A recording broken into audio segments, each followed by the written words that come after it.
Hello. So I'm losing my mind a little bit. Not fully, but I've just had something come up with respects to my living situation, which is a little unexpected. So I'm a little more like chaotic in the brain today. But irrespective, I have been doing nervous system regulation work every day. So I'm going to show you guys part of this routine. It's supposed to be done cross legged, but I'm just going to do it on the chair. It's working through your jaw and your neck. So I've actually noticed it when I wake up from a nap. I'm literally like tensing my jaw when I sleep. So I'm trying to alleviate some of that. So yeah, I'll show you guys a bit of it. I'm already sore today here. So I was probably doing that last night. The first one is just one side. And then you pop your arm over.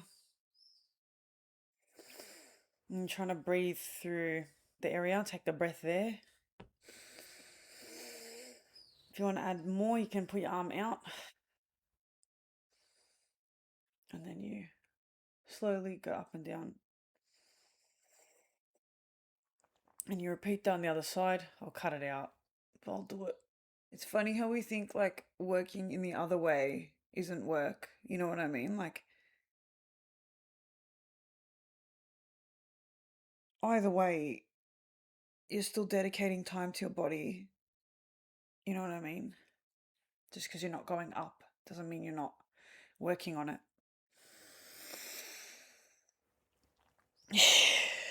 Alright, what was the other one? She does a lot of jaw massage stuff. So one that yeah, in there, like near your molars, there's a spot. And she said she uses her knuckles of her thumbs, but I don't really have the mobility to do that. So I just go in here. Always tense on my left side here. Oh, there's nothing in the mouth in this one. She does this, so pinky there.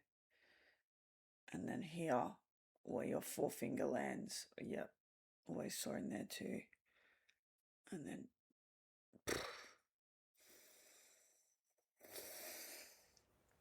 yeah.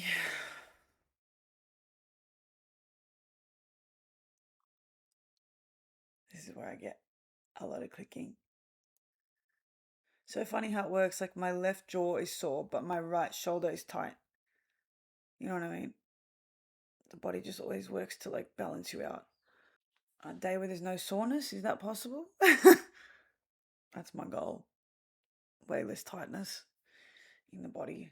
That's why I'm doing all this stuff. And that's why I've been training for flexibility, but I've hit a point with my flexibility where it's actually got nothing to do with like my muscles needing more. It's more about my nervous system allowing me to relax into the positions. So yeah, I'm learning so much through my like calisthenics flexibility journey. I guess I could talk about that before I get started on the shit that I want to talk about today. Um, Calisthenics, basically, it's just body weighted stuff. So that's my focus now with my training. I do wish I started body weighted work a lot earlier, but we're here now. Not only are the strength gains amazing, it's just way more functional. Like you're in more situations in your daily life, but also if you want to like do different activity where you need to have strength in your body weight. Personally, I was always very active as a kid. So at school, I was playing on the monkey bars and all the equipment. So I always had body weight strength. And then, we get older. High school, there's not really equipment. Well, depending on what school you go to, but at my high school, there was no equipment to play around on. And the only capacity you could like be active in was like organized sport. So you kind of lose that unless you're like going to a jungle gym and like keeping it up. Then by the time you finish school and you're an adult, forget it. So I've just been trying to reconnect with like not only the things I used to enjoy doing as a kid, but the things that I know make you like able bodied and able to move. Because as we get older, we only lose our ability to move. You know what I mean? And the longer you don't train your body, you know, on its own with your body weight, the more you lose that ability. I think like body weighted movement is the answer really for most people. You know what I mean? Most people aren't like professional athletes. Most people aren't doing some crazy like goal or want to pursue something insane. They just want to be like fit, happy, and healthy and able to like move around, you know? So I'm really glad I guess I've started now in my late 20s.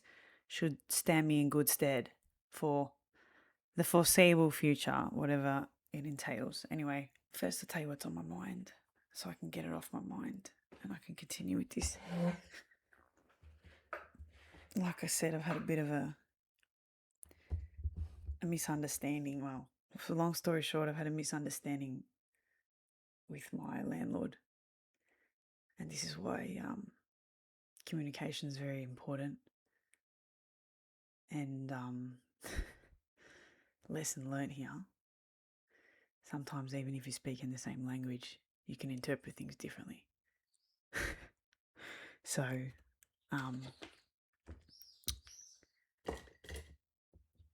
I may have a few things to organise. I'm not really sure. Either way, I'm going to be all right. And I know that things happen for you. But it just kind of caught me left of field. But that's life, isn't it? It was such a big deal in my head yesterday. Like I knew it wasn't, but I still went through like the motions of it.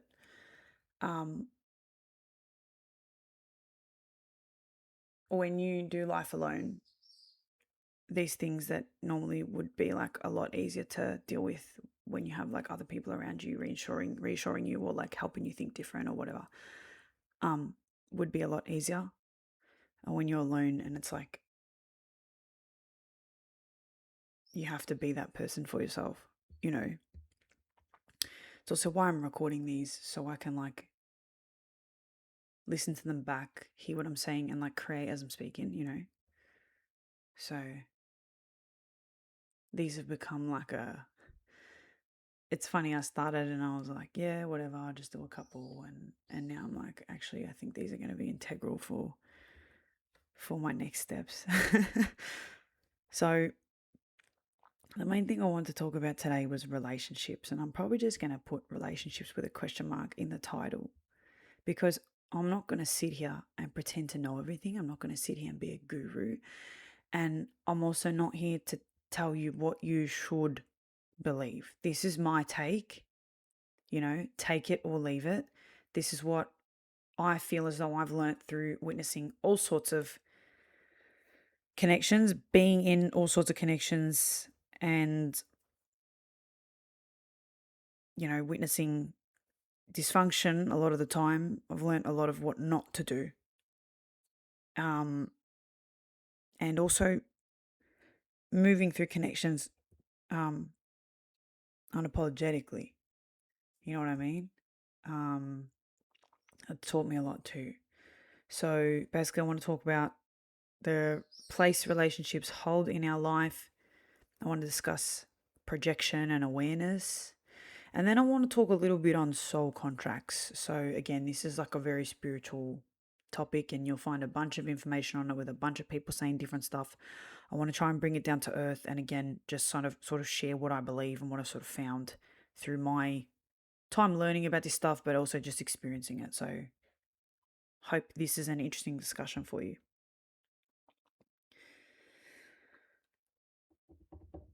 I could start with the word I learned today. I put a little Instagram up of it.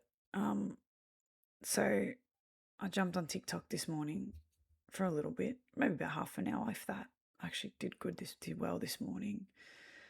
And I heard a guy he was talking about DMT, actually, his experience using DMT. And in that he used the word hubris. And I was like, I've never heard that word before. It's always cool when you learn a new word in your native tongue.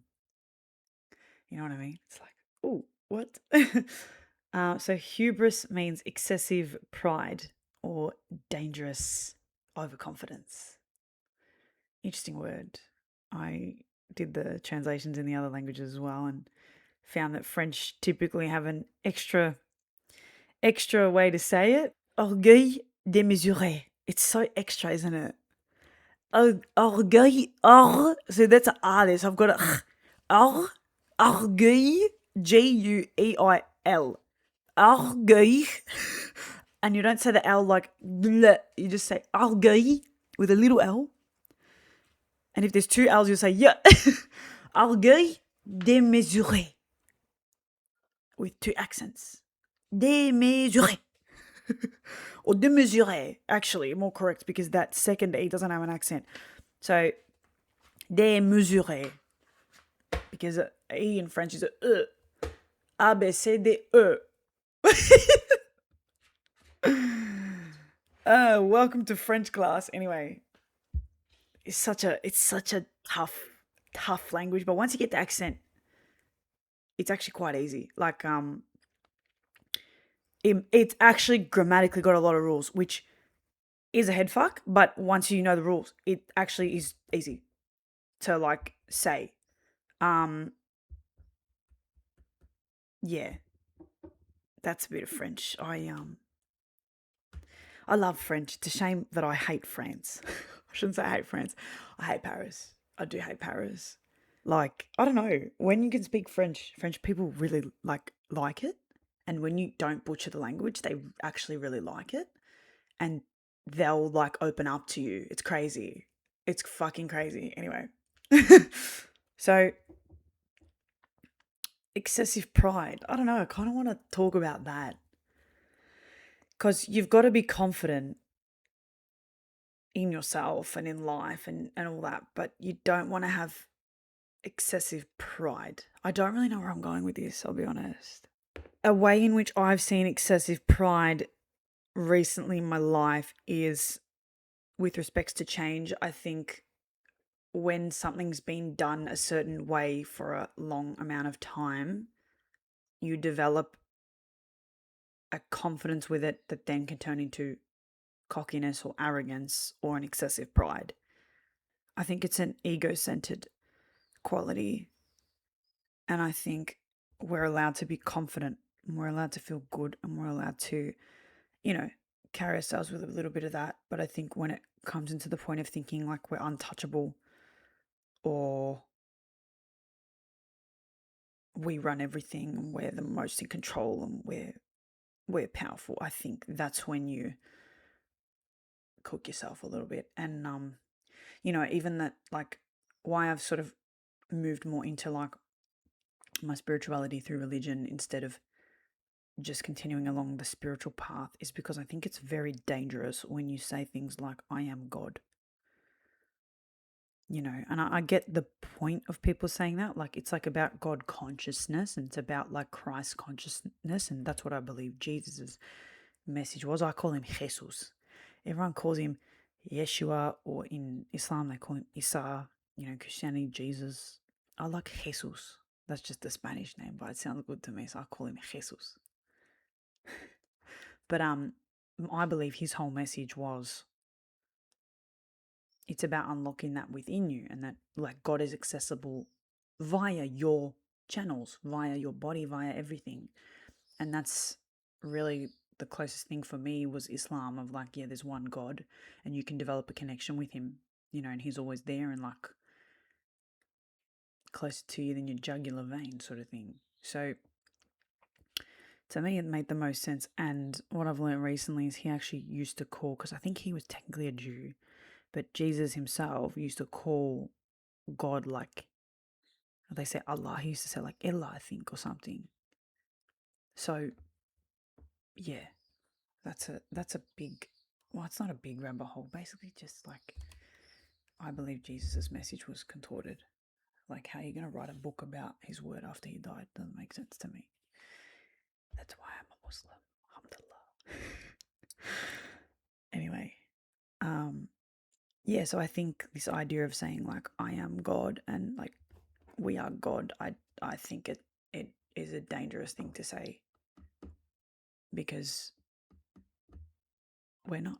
We're humans, and we have to embrace that. We have to embrace our humanness.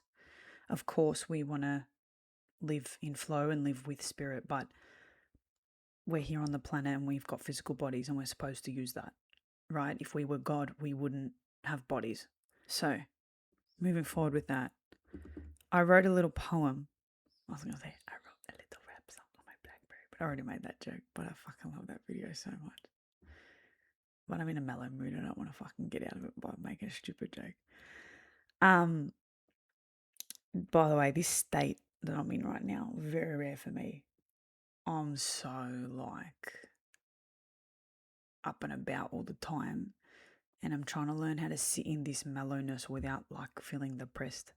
Because to me, being calm has always been like, wow, you must be fucking flat. You must be depressed. Nah, I'm just chilling. And that's all good. And I can have a chill day. I'll wait for life to happen and bring me up. I don't need to be up all the time. Anyway, I wrote a little poem because I wanted to sort of have it as a prelude to what I want to talk about. So I wrote, healthy love doesn't hide, nor does it tell lies. Should you meet their eyes in the bleak of the night, you'll receive your answer, won't need to reason twice. We're all at different points, even if we are conjoint or anoint, connected by soul, but via our human bodies inherently unjoint. I think that's a beautiful way to summarize human connection. Let's debunk that. I sound like a fucking English teacher. I've got to use different words. Unpack is even worse. I wrote a rap lyric. This is actually funny. I wrote a rap lyric when I was doing like a lot of the Aussie rap, and I was like an English teacher on crack, girls, let's unpack. I think that's fucking funny because they love saying like unpack all the time. It's like such an English teacher fucking word. Unpack, circle back. Fucking classic. Anyway, I want to break this down. That's more of a me word. I want to break this down to sort of explain, I guess, my ethos now when it comes to relationships, all types. Healthy love doesn't hide. If you've got to hide parts of yourself and not in a good way, like I'm hiding it for a surprise. If you've got to hide parts of yourself, parts of your life to other people, it's you. Little bit of me, it's you. Okay? Number one, nor does it tell lies. Same thing. That should be self-explanatory, but apparently it isn't.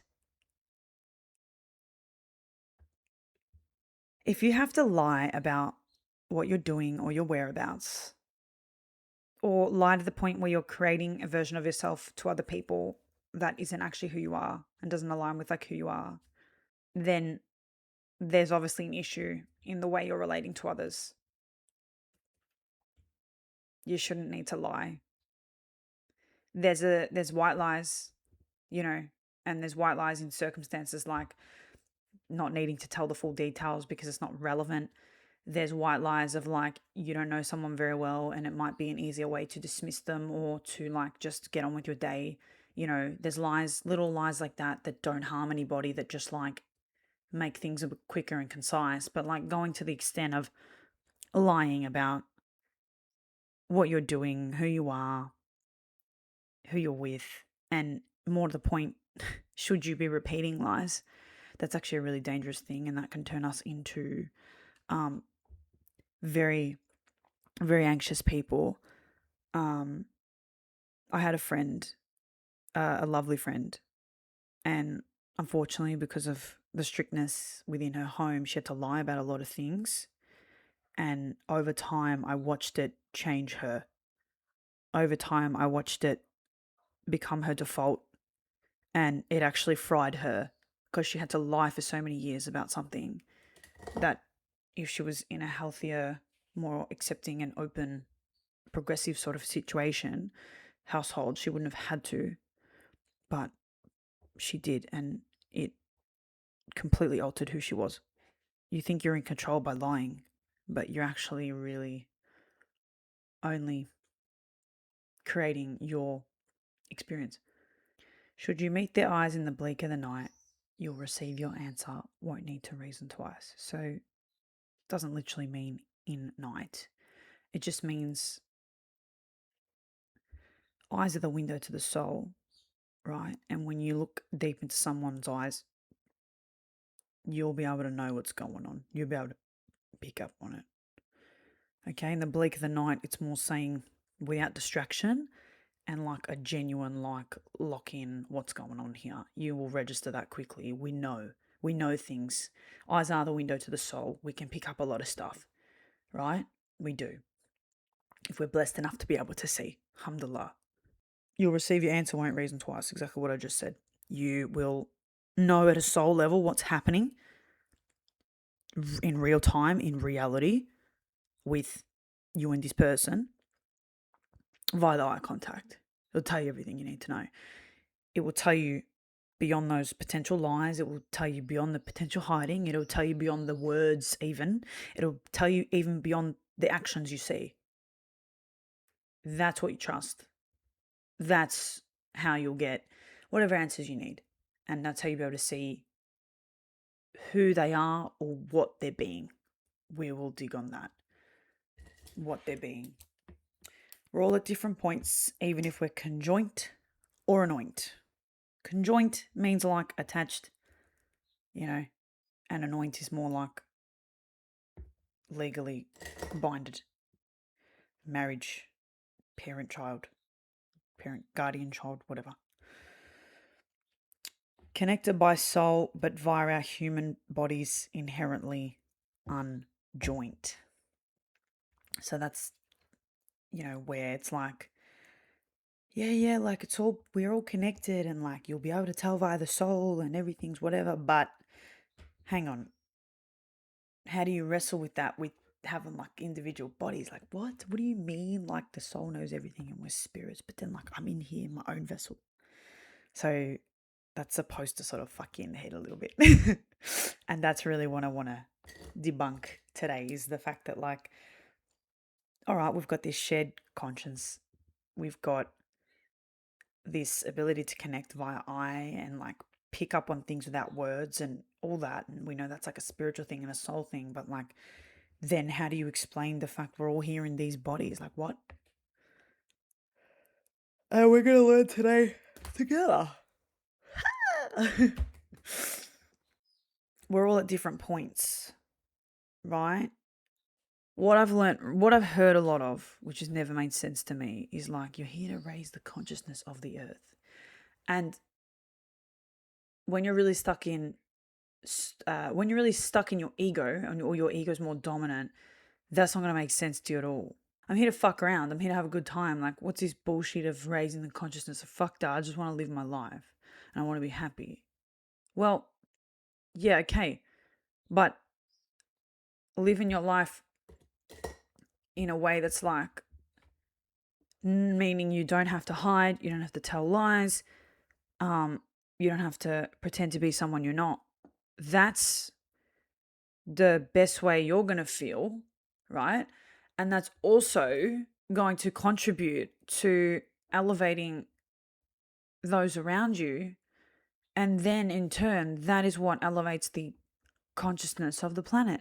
So it is actually a win-win, right? Now, the process to get there, depending on how far away from your soul you've been led by circumstances in which you were raised, by things in life that have happened to you and how that's shaped you and all these other things.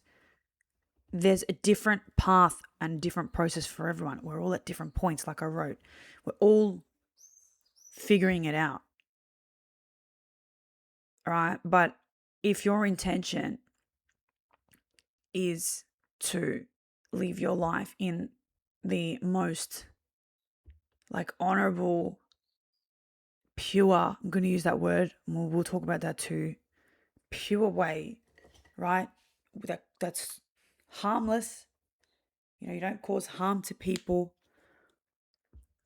via any means, even if it's indirectly. But what you're doing is ultimately like good, For example, you love making clothes and you run a boutique store, okay? All right, you love making clothes and you run this store, so you're selling and you're making money. But you love making these clothes.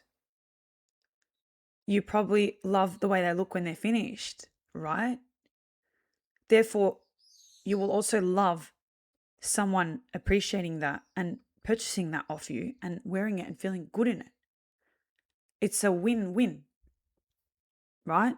They find an item that they love, and you've given an item that you've loved making. And there's a transaction in terms of the payment.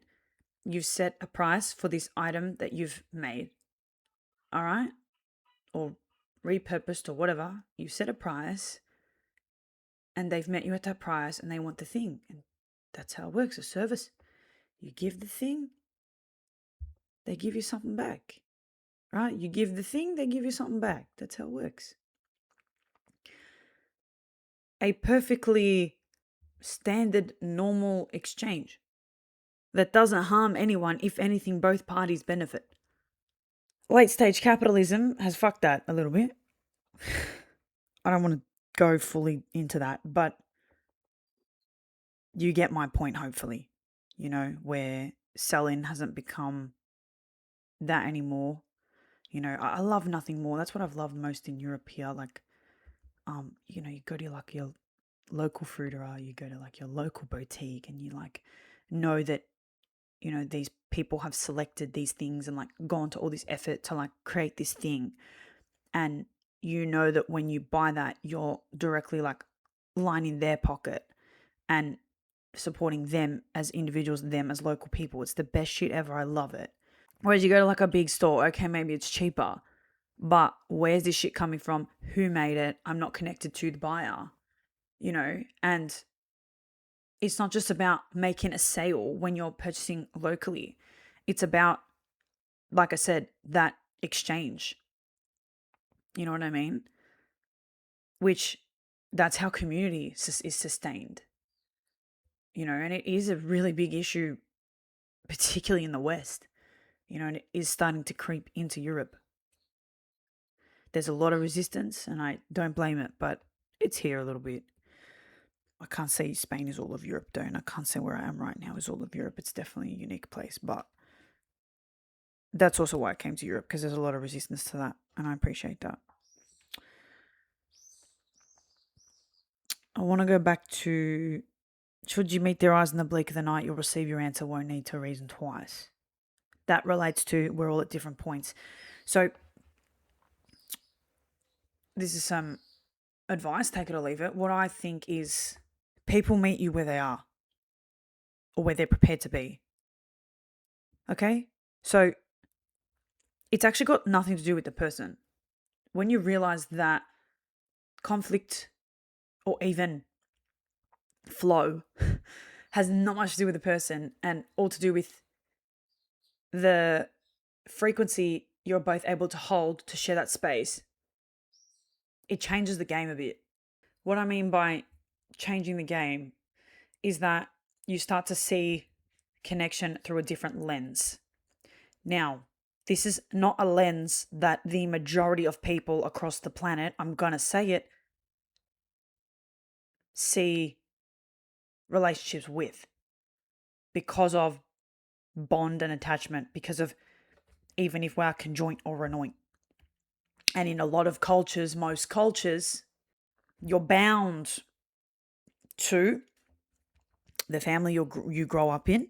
There's so many pressures to maintain familial relationships. And then in a lot of cultures too, you're married, anointed by God. That's the idea. You're married quite early and or pressured to get married, right? So we are not only born into families, we are then pushed straight into more bonds. I believe this whole pressure to like maintain familiar relationships and also, partnerships that we then form legal contracts with, I believe the pressure of that really just comes back from caveman days. And I say caveman days like, meaning the days in which we were like not civilized humans, and to get ahead, and become top of the food chain. We had to repopulate. You know what I mean? So I think, back then, family and the unit of family and like just growing and being together was more of a thing. And it was kind of, again, how we dominated. You know what I mean? The man would go out and fucking hunt with the spear, and the woman would pick the berries, and that's how you'd eat and you'd get by. You know what I mean? And then you'd have offspring, and they'd do the same thing, and they'd help out, and that's how, like, ooga booga, huh? That's how we were. But life's changed a lot since then, and particularly in the past couple of decades with technology, it's raced ahead. So this is why like conversing is important. This is why like trying to learn about concepts is important, because that's actually our next evolution. We're in a technological age, meaning we've got to actually like think a little more like the computers in a weird way. And hello, editing mafia. When I say think like the computers, I don't mean close yourself off from your emotional body. What I mean is understand that a lot of your experience on this life is actually experienced via your mind and via your spirit and in your head. And things aren't created first in the physical world. We actually create up here. And if you think about what technology and the computers allow us to do, it's allowing us to use all of the things inside our head, including like the way we experience and feel emotion, to create. So what I'm trying to say is like, that's also a way you can look at your own mind. You can look at your own mind like a bit of a computer software. And, I believe all of us and society is like due for that update. I hope that makes a bit more sense. I actually said to a mate yesterday, like, we were talking about money actually, but the phone's the same thing. And it's like you can use it as a tool or a weapon, right? And I also see relationships like that. Please hear me out. Please hear me out, because I'm not saying you use people. I'm not saying you just go, I'm going to fucking pick this cunt up and then drop them off. No, it's not how it works. All right? What I'm saying is, should people come into your sphere? Should you be around people? Should you be conversing with people, meeting with people, someone to be in your life? Okay? There's probably something for both of you to learn from each other. Okay? It may be a connection that stays more long term. It may be. And there's that saying, right? Let me get it up. Season, reason, or a blessing, I think it is. What I've always heard is that relationships are a reason, a season, or a lifetime. What AI Google says, the concept of relationships being a reason, season, or lifetime suggests that every person who enters your life serves a specific purpose, whether they stay permanently or temporarily. Reason, these are often short-term connections that arrive to meet a specific need, provide guidance, or help you through a particular difficulty. Once that purpose is fulfilled, the relationship may end abruptly or fade away. So, reason, a type of relationship that would be a reason. You go on holiday to somewhere that you're never going to go back to, and you meet a bunch of people and you're having a night out together. For example, when I went to Ibiza for 5 days, I was on the beach and I was leaving the beach, and there were these three girls on the street, and they were like banging on the fucking car. They're like, "Can you take us somewhere? Like, we've been waiting for taxis, nothing here." And we're pretty far out, and I had a rental car. I took them in the car, and then I hear them talking. I'm like, "You guys Italian?" Yeah, yeah. We start talking, and then they told me to come back with them for dinner. And we went out to dinner together, and then we went out, and like I dropped them off at the airport, and like that was it. We exchanged, Instagrams and stuff, but that was it. It was us to experience that night together. Yeah, I was like kind of getting bored because I was alone. I was like, oh, I don't know, wouldn't mind doing something. And they had no way of getting home, and I have to drive past. And then like, they met another Italian from the other side of Earth, and we got to have this nice night together. One of them went and got a tattoo. I went, and it was a beautiful time. That was a reason, right? It was not supposed to be a long-term thing, but it was a beautiful experience that I got to, share this time with these girls and connect with some Italian sisters. Like, it was beautiful. Look at the smile on my face. Do I know where any of them are? No. So yeah, that was the reason of that connection, to have a good time that afternoon, evening, and share that with them, you know? Season. These relationships last for an extended period, accompanying you through a specific chapter of life, such as college, school, university, early career, or a major life transition. They bring growth and joy, but eventually conclude as you outgrow the shared context. Shared context.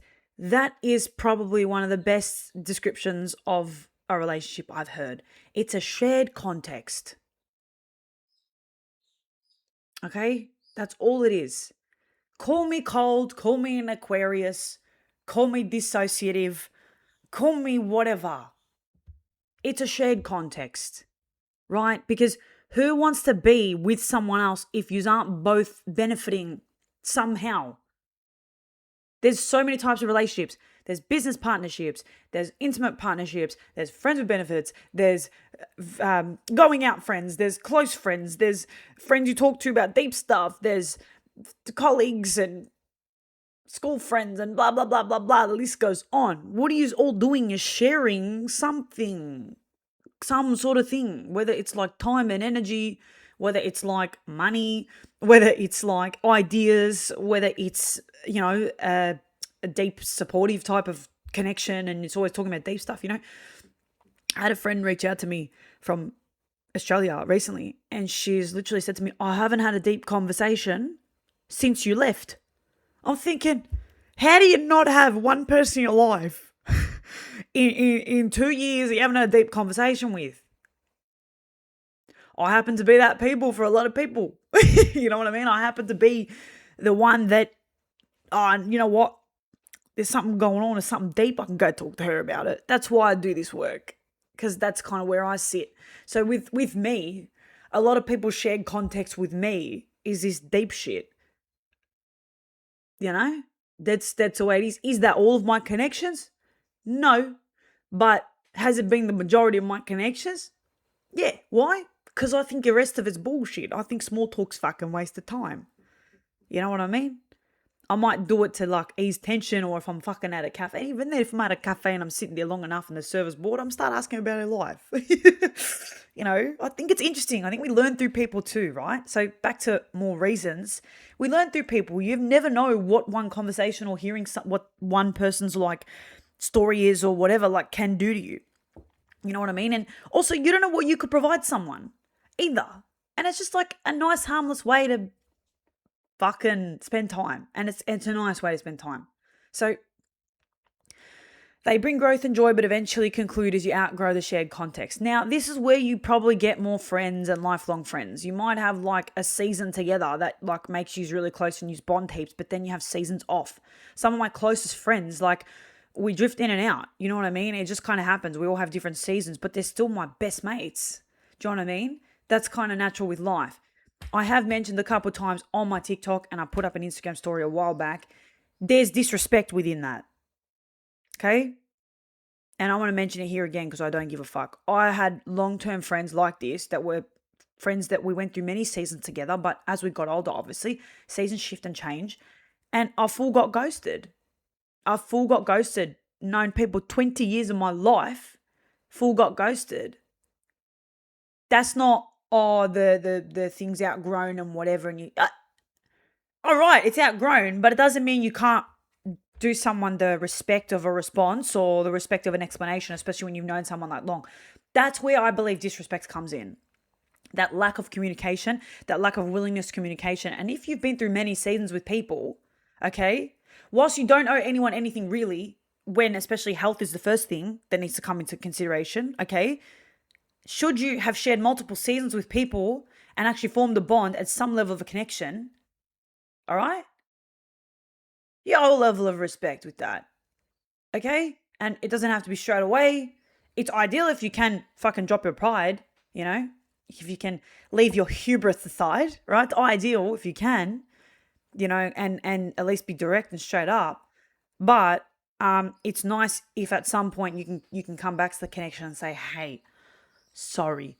Hey, was going through shit. Hey, nothing to do with you. Again, this friend that reached out to me that I said we haven't, she said she hasn't had a deep conversation in 2 years. She reached out to me in that time, and I wasn't prepared to speak to her or anyone. So I left it. And as we've reconnected, I've said to her, hey, I know you reached out. I wasn't there. I was going through a lot. Apologies. How fucking hard is that? Not very. Learn to do it. Don't be a shit cunt. Point is, it's not hard to be a good cunt. Lashoda. Next point. Lifetime. And this is when we're getting into the soul stuff. Welcome to the ocean. These are rare, enduring bonds, often family, lifelong friends, or spouses that withstand time and adversity.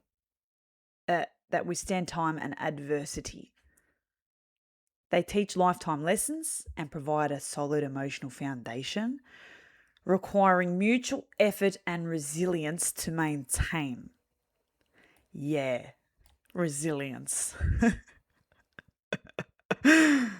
To summarize, it says, understanding these categories helps individuals accept the impermanence of certain connections whilst allowing them to release people with gratitude rather than resentment when a relationship's purpose is complete. Now,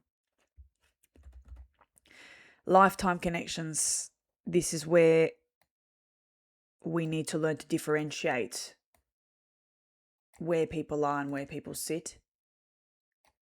From what I've seen in my life, I feel as though men have a better time at letting go of connections. And I think men don't really give a fuck. And they just go, well, this person's here for a little bit, whatever. Cool. Move on. Find the next person, find the next mate, find the next business partner, whatever. That's just what I've seen as a generalization. I think as women, we're a little more attached. Again, look at biology. You know, we have the baby. It's kind of like we need that support. So we typically like hold on to people a little more.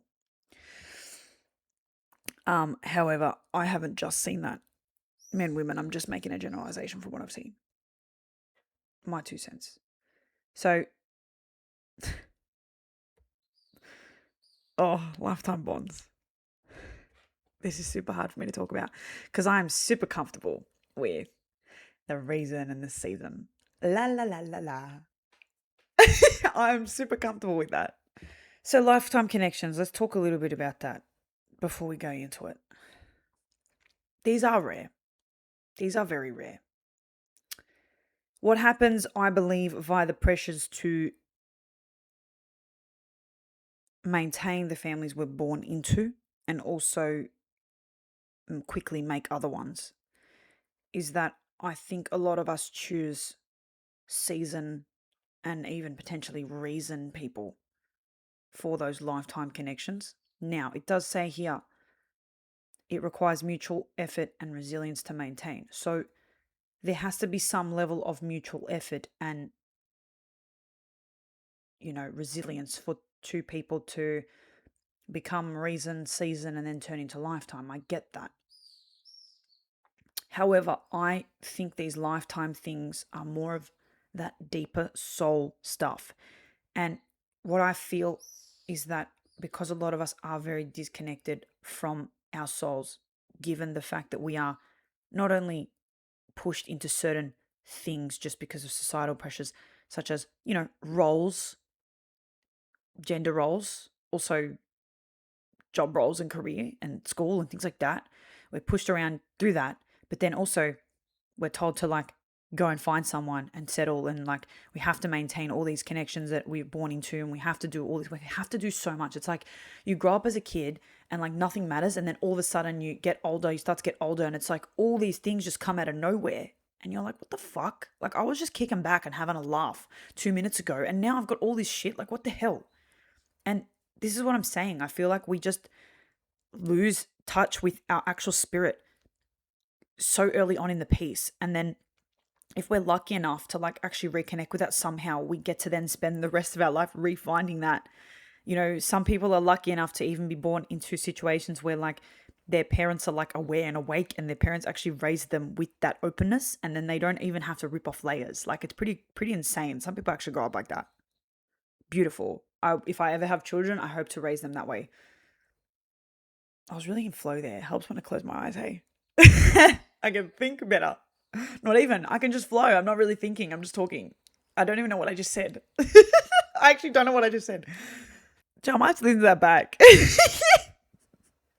Oh, yeah. I wanted to talk about these soul connections. So when you meet someone and you like click straight away, there's a reason for that. Okay. Now, it's a process into working out what the reason of that is. And honestly, that's between you and source, you and spirit, you and God. No human on this earth, maybe people can say some things that might get you thinking, and that's kind of what I'm hoping to do today. But really, no human on this earth can tell you what you're experiencing with that, with another person. No one. No one. Now, there's a concept in spirituality, the concept of soul contracts. So I've broken it down into three sort of categories. You have karmic, right? You have karmic contracts. This is more of your reason, right? It's like they come into your life for temporary lessons and whatever else. Okay? Then you have soulmates. Now, I believe this is more of that season. You know, soulmates, you really like click with each other. There's that good bond. But it's not this like insane activation, but it's like a definitely a familiarity. This says are two distinct souls with a deep harmonious connection, often serving as compatible companions, friends, or potentially romantic partners who provide comfort and stability. Okay? So you've got the karmic, may have that direct click, but it's like a very quick connection. It's like in and out, bang, bang, bang. Then you have the soulmate. So you might have that familiarity and you might have that like, you know, comfort and the stability and all these things. But it's also something that is kind of fleeting. It may be fleeting. You may be able to maintain it for a while if there's that mutual sort of mutual willingness and that respect. And you know, these typically are healthy relationships. Like a lot of soulmate relationships are quite healthy. You know, personally, like a lot of my girlfriends from back home, we're soul sisters. I know that. You know, I know that for sure. We can maintain the distance, but also like still be close, and we go in and out and we live our own lives. And to me, it feels very soulmatey, you know. Then you had this concept of a twin soul and a twin flame.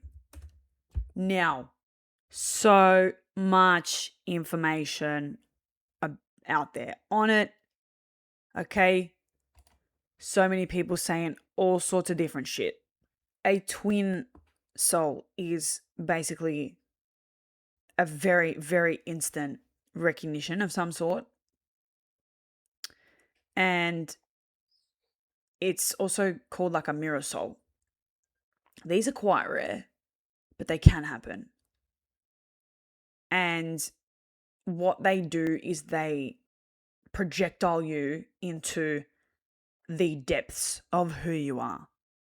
So just by what happens after meeting somebody, you'll be able to also decipher what it was. I think we fixate on like the connection itself. We go, oh, well, I felt this way with this person, but I felt that way with that person. So this can be that. What happens to you?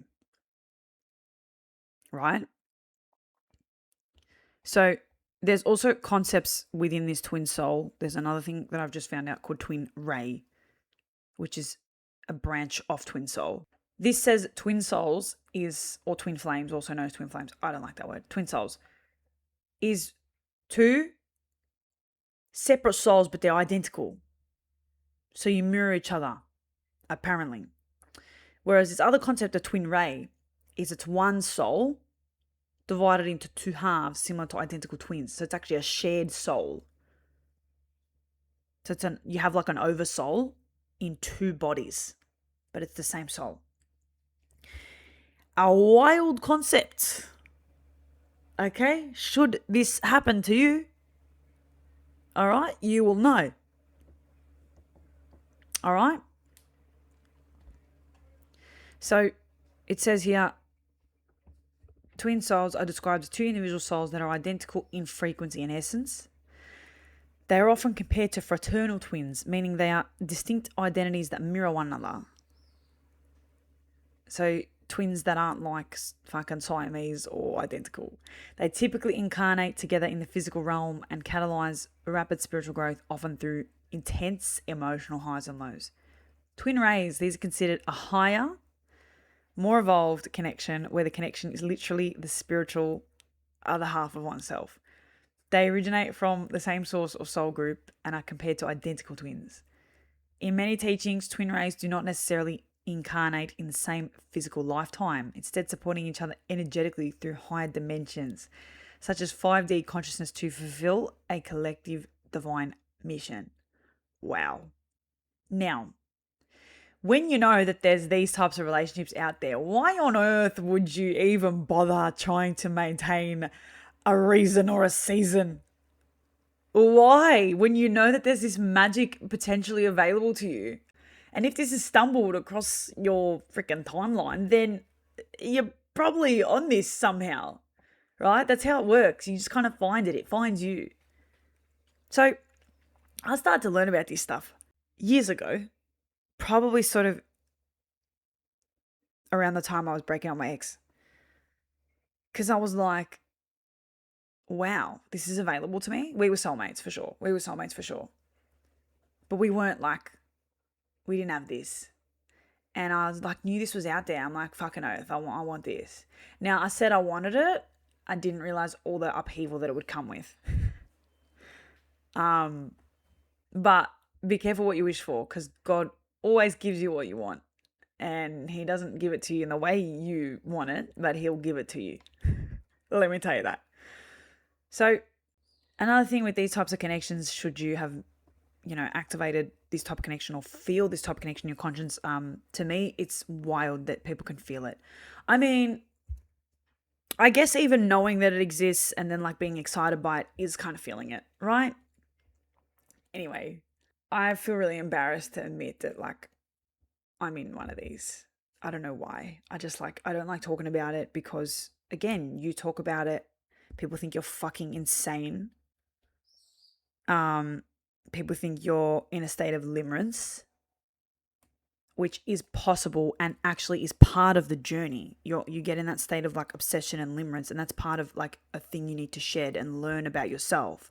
Because through limerence or like obsession, you learn that you're actually distracted from yourself. And like the challenge is to actually transmute that into like something that is better for you and is like about you and like you and source, you and God. So like it's actually part of the journey, but you've got to learn to transmute it. So basically in a intense lifetime / soul connection like this, you're fucking around the ringer, but it gets easier the more you understand that whatever like that person is reflecting in you for the period of time you may be in contact, whatever that person's reflecting to you is just like for you to go back to you, and it's all like working for you and working towards you, right?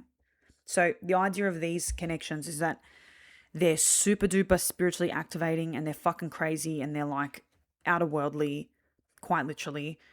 And the only way they can really be actually sustained as a normal sort of 3-dimensional human relationship is that both people come into like surrender and acceptance and like also are on the path of their highest timeline. They don't have to be at the highest point, because ideally the highest point is them together, because they're supposed to be the same soul or mirrors of the same soul.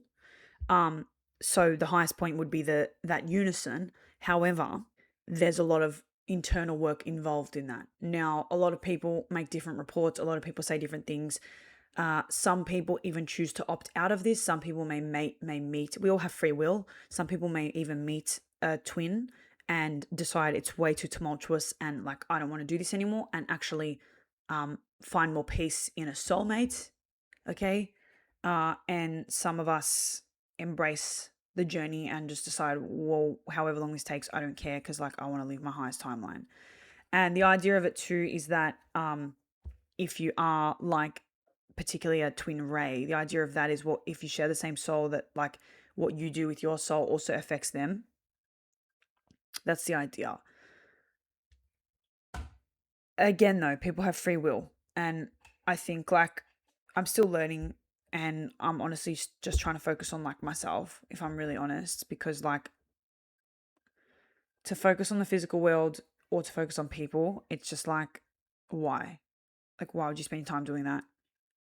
Um, when the physical world is so fleeting and dynamic and really only the representation of what you already believe have been imprinted in yourself spiritually. So I've reached a level of peace within the journey, right?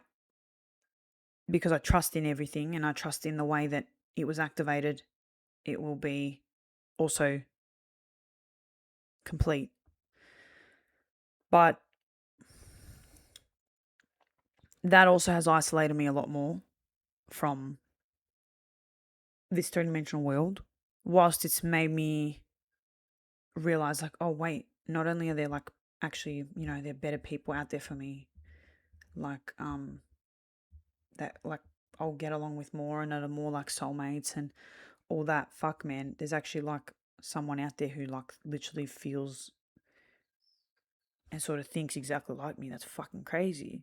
That's fucking crazy. Like what the fuck? So it's sick because it's like, great, well, if I just keep going on this path, I should get to experience that in this reality. That's Mickey Mouse. And then that will also probably mean that I won't have to come back to Earth and I'm done. And then like the idea is too with these soul type of connections is that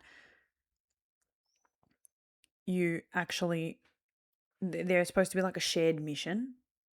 That's the idea. You're supposed to like actually want to commit to the path of getting to the point of like personal development and growth where you can stabilize and maintain the connection, because then that means together you'll be like this really healthy, really like strong dynamic unit, and then that bleeds on like things around you and like whatever else you create. It's like a power couple. It's like a power couple. So um I think people get really fixed and bogged down in like the human side of it, and that's why like people get really obsessed with it, and that's honestly why like I don't even want to talk about it, because like I've been through all that. I've like tried to work it out and like fucking figure it all out and debunk this and debunk that and like do what people tell me, and I'm just like, I know it's there, I know it exists, it'll be on when it's on, and like God just takes you on his path, and I like it's just so exhausting. It's so exhausting to like try and keep up with the latest and greatest information.